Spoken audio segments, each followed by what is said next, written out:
So my name is Wick Thomas. I'm originally from Drexel, Missouri. That's where I grew up, spent 17 years of my life, and then spent some more time in rural Kansas, in Paola, Kansas, and then moved to Kansas City when I was 18. Something I don't like about the Kansas City gay community, I think we are really far behind on a lot of our issues. We're not really up to speed on trans issues here. Queer is still not an acceptable term here. There's just so many issues of identity and social justice that haven't even been breached here. This last year, I helped organize a protest against the Kansas City Pride group, which a lot of people didn't really understand why this queer population was protesting the gay pride organization in Kansas City. And there were a lot of reasons for it. The Gay Pride here is a for-profit corporation, and they were charging $500 for nonprofits to table. They had just started charging entrance fees for everyone involved. And the community wasn't really getting much back from any of this. They moved one of their events to the Power and Light District in Kansas City, which is really well known for its racist and classist dress code policy.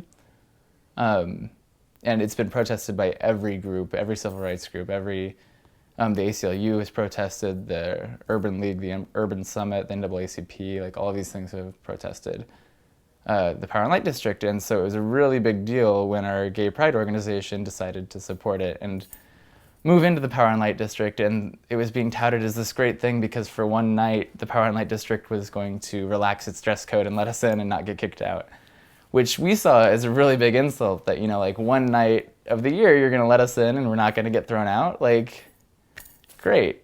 We had talked to the Kansas City Star and we were really worried because they require 25 people to be there before they'll cover a protest. That's just their policy.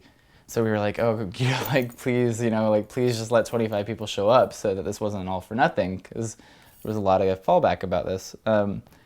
And so the organizers got to my house early, and then other people started showing up that we hadn't invited to the house, which was really awesome because we didn't, they hadn't even been told to, and they started showing up. And so by the time we left, there were already 23 people.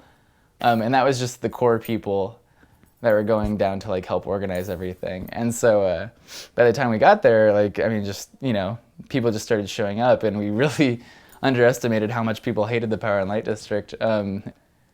We did get a lot of fallback, but we just felt like the message was more important that, if we are doing queer organizing work, we have to be talking about race, and we have to be talking about class, and we have to be talking about gender.